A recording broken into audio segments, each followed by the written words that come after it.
How much are these big companies making from fuel surcharges? Are the fees really just enough to cover gas prices, or is there profit involved?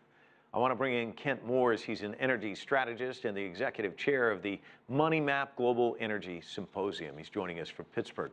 Kent, let's start there. The fees themselves, do they just cover the company's costs, or is there a profit margin there? Hi, Mike. For some time, this has gone well beyond merely covering the fuel charges. This has been built in now as an expected part of the bottom line. And as such, it's going to be far more difficult to remove it. Let's talk about gasoline or petrol prices for just a minute. Here's what's confusing to consumers who are looking at this. We put together a list of the cost of a liter of gasoline in several countries. The UK is tops on our list. It's $1.78 per liter. The US near the bottom at 70 cents per liter. Many of these companies that are charging fees are headquartered here in the United States.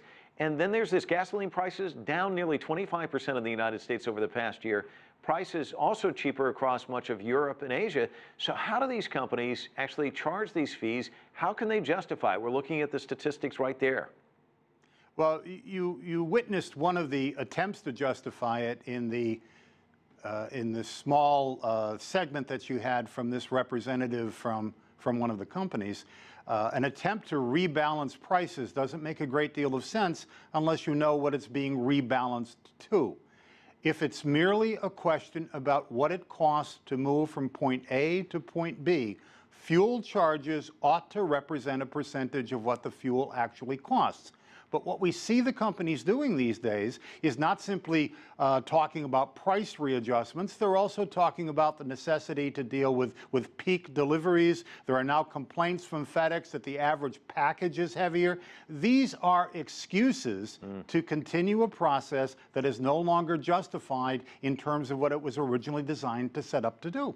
On our website, we've put together a list of some of the surcharges shipping companies are now charging. You're an analyst. You've been studying energy trends for decades. Where do you see this going? I know you said it's a part of the bottom line now. Are they just here to stay? They're probably here to stay for a couple of reasons. First off, just like the fuel surcharges on airline tickets, where some of the airlines now say they're not charging it at all for domestic flights, only for international. The problem is you can't tell where the fuel charge ends and the legitimate price of the ticket begins, and the bulk of the traveling population merely says, well, it's just a part of getting where I need to go. We're about at the same point now, despite the discontent, with what it is that the shippers are doing, unless there is a genuine alternative. Now, Amazon has begun talking about setting up hub locations where you can physically go and pick up your merchandise rather than having it shipped.